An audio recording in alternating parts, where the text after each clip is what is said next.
Donc, je vais vous parler ce matin d'une expérience qu'on a mise en place, une expérience d'entraînement interne qu'on a mis en place à la chambre. Et alors, je vais essayer d'utiliser un support que j'ai fait un petit peu rapidement et je vous prie de m'excuser, il n'est pas complètement abouti. On fera avec. Euh, alors, hop, attendez. Est-ce que j'arrive à...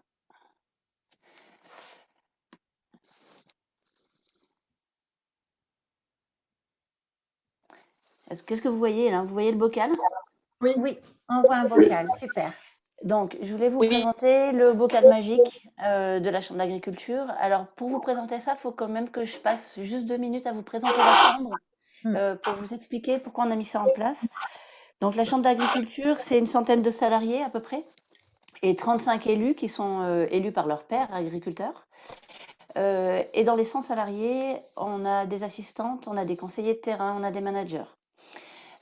Ces 3 métiers sont susceptibles, à un moment ou à un autre, de travailler avec des collectifs, que ce soit des collectifs d'agriculteurs, pour lesquels on fait des appuis, individuels ou collectifs, ou que ce soit des collectifs avec différents acteurs, des élus des collectivités, des associations, et le plus souvent des collectifs mélangés entre ces différents acteurs. C'est essentiellement les conseillers de terrain qui vont avoir à accompagner ces groupes. Les managers vont avoir à travailler avec nos élus en collectif et puis avec leurs équipes, évidemment. Mais même les assistantes peuvent avoir également à travailler avec des collectifs. Donc ces 100 personnes sont susceptibles d'être confrontées à finalement comment je fais pour qu'un groupe fonctionne et surtout qu'une réunion soit un moment efficace. Alors, hop là, est-ce que j'y arrive? Je ne vais pas arriver à enlever mes trucs. C'est un piège. Bon, Ah, excusez-moi. Je vais faire autrement. Alors, on va rester comme ça. Parce que je voulais enlever les choses petit à petit pour les dévoiler. Voilà. Donc, l'objectif, c'est quoi? L'objectif, c'est vraiment d'avoir un lieu qui soit un lieu d'entraînement à l'animation, dans le but de vraiment gagner en confiance, que chaque animateur soit plus confiant dans ce qu'il fait et dans les méthodes qu'il va mettre en place. Et quand je dis méthode d'animation, c'est vraiment comment on met des groupes en mouvement, en production, plutôt qu'avoir une réunion où c'est complètement descendant et c'est l'animateur qui s'agite au fond d'une salle et que les autres attendent de façon plus ou moins passive, que ce soit l'heure du déjeuner, quoi. Donc voilà l'objectif. C'est quoi l'historique finalement de ce travail? Les salariés et en particulier le service que j'anime, hein, qui est un service un service de gens qui font de l'animation territoriale. Donc c'est leur premier métier, c'est l'animation. On s'est rendu compte que ces salariés, la plupart du temps, allaient en formation sur des techniques d'animation régulièrement avec des formations de qualité, mais que finalement la mise en œuvre, la mise en pratique n'était pas si facile que ça. Et moi, quand je faisais le suivi de mes équipes, je disais, ah bah tiens, t'es allé à cette formation, c'était bien, ouais, super, tout le monde revenait avec un smile comme ça. Et puis, 6 mois après, je leur demandais comment ça se passe, la mise en pratique, qu'est-ce que tu en as fait finalement de ces nouvelles techniques. Et je me rendais compte que c'était jamais le bon moment, jamais le bon groupe, jamais le bon sujet. Enfin, il y avait tout un tas de bonnes raisons de ne pas mettre en application ces façons de mettre en production les groupes. En 2018, du coup, on a mis en place 2 jours de formation à l'animation de groupe en interne, axés sur des techniques d'animation, mais aussi sur comment on anticipe, en fait, comment on prépare ce qui doit se passer dans une réunion et comment on fait le lien entre qu'est-ce qui doit se passer dans ma réunion et quelle technique je mets en place pour que ce que je veux qu'il se passe puisse s'y passer. C'était une formation donc en interne avec des gens de différents services et de différents types de métiers. Qui nous a permis, suite à ces 2 jours, d'aboutir à la réflexion que c'était bien sympa 2 jours de formation, mais qu'on avait besoin aussi d'avoir des lieux d'entraînement. C'est ce qui nous a conduit à la création du bocal magique. Alors pourquoi le bocal magique? Pour la petite histoire, c'est le dessin que j'ai fait au milieu, c'est l'histoire d'avoir un lieu sécurisé pour pouvoir apprendre à nager, faire ses expériences avant d'aller dans la grande mer. Et magique parce qu'il y a quand même un côté magique à pouvoir se tromper et se planter en bienveillance. Suite à cette création de ce groupe, on l'a présenté à la direction. On était plusieurs managers hein, dans dans cette formation a contribué à la création du groupe, donc ce qui a facilité aussi les liens avec la direction. Et puis, suite à l'acceptation du fonctionnement de ce groupe par la direction, on l'a présenté en interne, en réunion, avec un flyer, voilà, pour pouvoir diffuser cette information. Et depuis 2018, ce groupe fonctionne. Voilà pour l'historique. Alors, concrètement, en fait, qu'est-ce qui se passe dans ce groupe? Il y a qui et qu'est-ce qui se passe? Le groupe Bocal, ici, là, c'est un groupe qui est ouvert. Donc, il y a un noyau dur d'une dizaine de personnes qui étaient les personnes de départ. Mais l'objectif, c'est que chaque personne qui est en vie puisse bénéficier de l'appui de ce groupe au sein de la Chambre d'agriculture. Donc, sur 100 salariés, on a quand même plus de la moitié, voire peut-être 70 personnes qui peuvent être concernées par l'animation de façon plus ou moins importante dans leur métier. Ce groupe se réunit entre 2 et 3 fois par an. Bon, c'est un peu plus difficile depuis 2020, mais il y a quand même au minimum eu une rencontre en 2020, une en 2021. Mais les difficultés de se rencontrer va rendre ça plus difficile. Et puis il y avoir également des personnes qui sollicitent ponctuellement des personnes du bocal en disant bah, tiens, j'ai une réunion à préparer, j'aimerais bien avoir un coup de main. Et là, il y a quelques personnes qui sont disponibles qui donnent cet appui. Et ça représente pour les gens du noyau entre 2 à 5 jours grand maximum de travail par an, qui sont du coup comptabilisés, reconnus par leur manager. Alors, concrètement, une séance type, c'est quoi? C'est à peu près 2h30 de travail, avec le principe d'animation tournante. Donc, l'idée, c'est que à la fin d'un bocal, on décide ensemble qui va faire la prochaine animation. Et c'est cette personne qui prend en charge, seule ou avec une autre, parce qu'il peut y avoir une personne qui dit j'aimerais bien, mais je me sens pas trop. Donc, dans ces cas-là, il y a 2 personnes qui le font pour être en soutien, qui décident, qui organisent du coup la date, le lieu, etc. et qui organisent le déroulé et l'animation du prochain bocal.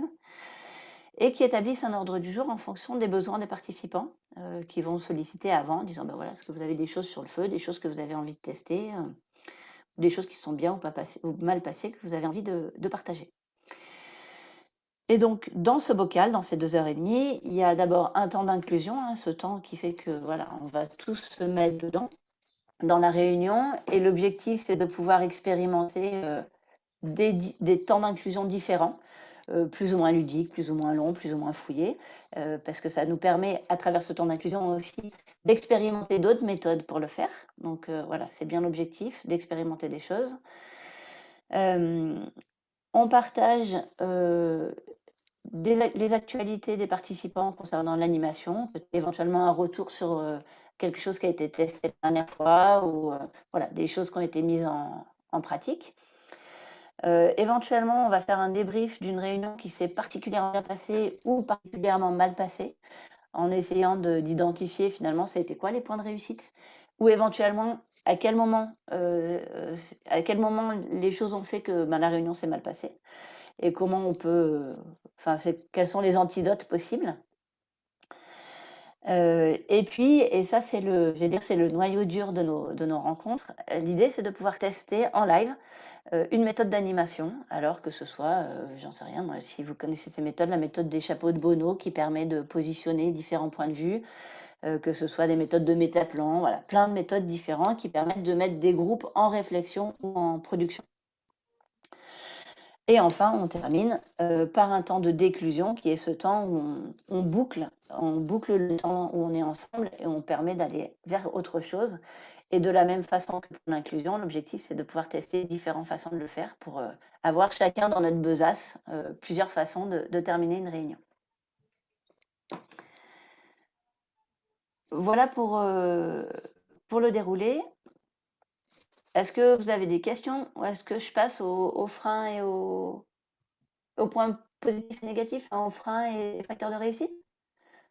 Moi, j'aurais peut-être juste une question, Manuel, sur, peut-être tu l'as dit, mais les participants aux réunions que les gens animent, c'est qui en fait? Tu vas peut-être préciser? Pour Oui, avoir alors, une idée un petit peu du public en fait. ouais, ce sont essentiellement des conseillers de terrain. Donc des conseillers qui vont être soit des conseillers en agronomie, soit des conseillers en production, soit des conseillers qui vont faire de l'installation auprès d'agriculteurs. Donc vraiment des conseillers qui travaillent sur le terrain avec des agriculteurs et qui peuvent avoir à travailler avec des groupes à un moment donné. Donc c'est le gros du groupe. Mais les conseillers vont travailler avec des agriculteurs Oui, en général. oui, tout à D'accord. fait. Ah oui, donc on va utiliser ces méthodes-là avec des agriculteurs. Oui. D'accord. Dans le groupe, on a aussi des managers qui vont utiliser ces méthodes avec les équipes, mais également avec notre équipe d'élus de la Chambre. Et ponctuellement, on peut avoir également des assistantes qui vont avoir de temps en temps à travailler avec des groupes d'agriculteurs sur telle ou telle question. Mais c'est plus rare. D'accord, merci. Je continue du coup. Hop, et j'enlève tous mes carrés parce que je les ai tous enlevés. Voilà. Bon, c'est pas top, faudrait que je trouve une autre. Non, mince, pardon, excusez-moi. Du coup, je fais n'importe quoi. Non, mais c'est chouette d'avoir une présentation comme ça. Ne t'excuse pas, Manu. Surtout, ne t'excuse pas. Du coup, je n'arrive pas à la remettre. Attendez.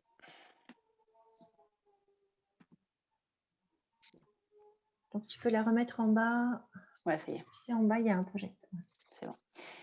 Voilà, alors les facteurs de réussite, finalement, c'est que d'abord, c'est un groupe qui est vraiment multimétier, donc avec des conseillers, des assistantes, des managers, qui est multiservice, donc qui favorise aussi la connaissance qu'on a les uns des autres entre services et cette forme de culture commune sur, voilà, on a tous un point commun dans la différence de nos métiers, parce que moi, c'est pas pareil que toi, et nous, on n'a pas les mêmes problèmes, etc. Mais il y a quand même quelque chose qui nous rassemble tous, c'est qu'à un moment donné, on doit faire produire des collectifs, et on a besoin pour ça d'être bien fait et d'être efficace. Donc le fait d'avoir ce groupe qui est multiservice, c'est vraiment facteur de réussite pour l'entreprise et de réussite pour le groupe. Et le fait qu'il y ait des managers qui fassent partie du groupe, ça favorise aussi la perméabilité avec l'équipe de direction. Et le fait de partager une culture commune, y compris entre métiers et entre différents niveaux hiérarchiques au sein de la Chambre d'agriculture.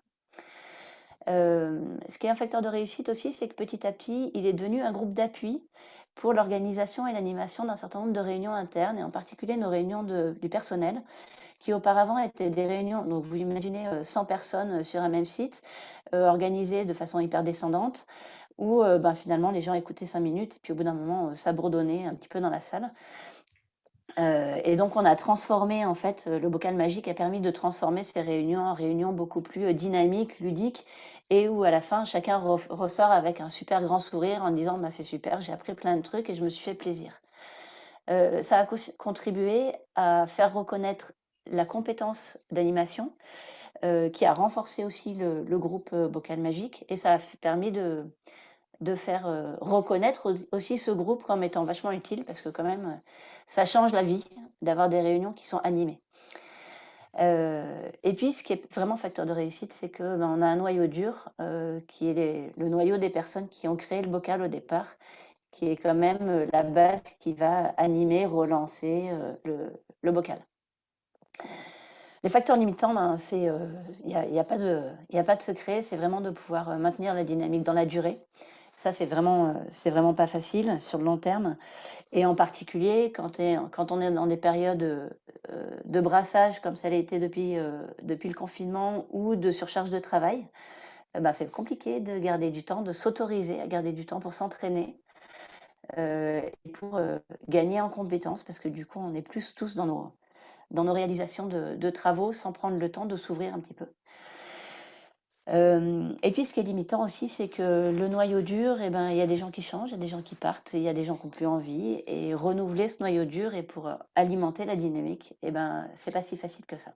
Donc c'est la limite aujourd'hui du bocal, qui à la fois dans le cœur de tout le monde est très présent, et dans les effectivement est plus difficile à faire fonctionner de façon très régulière. Super. Tu nous as tout dit. Et je vous ai tout dit. Tu Moi, j'ai nous quand as même une question. Est-ce que ce bocal, il a vécu essentiellement en présentiel ou vous l'avez fait vivre également en distanciel? En fait, il a vécu essentiellement en présentiel, sauf que à partir de septembre 2020, on a mis en place des bocales spéciales animation en distanciel.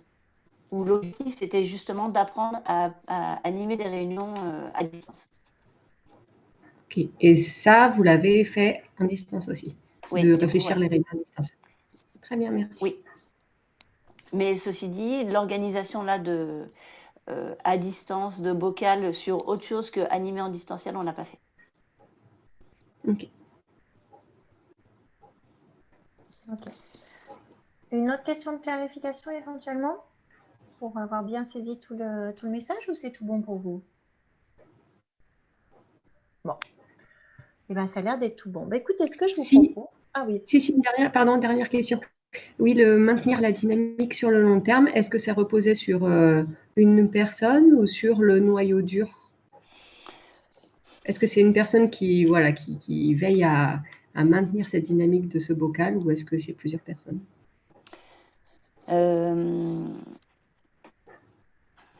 Disons qu'il y a une personne qui était un peu en tête de pont, une personne qui était dans mon service avec voilà, des fonctions autour du développement dans les groupes et de l'humain qui travaillait avec les agriculteurs sur ces questions, mais du coup que j'avais missionné pour être un peu tête de pont sur le bocal magique, qui a changé de service. Et du coup, ce qui était très clair quand elle était dans mon service a un petit peu changé. Donc aujourd'hui, il y a un flou. Et donc, voilà, c'est quelque chose qui n'est pas forcément explicite. Et peut-être que ça manque. Qui est chargé du maintien de la dynamique, justement.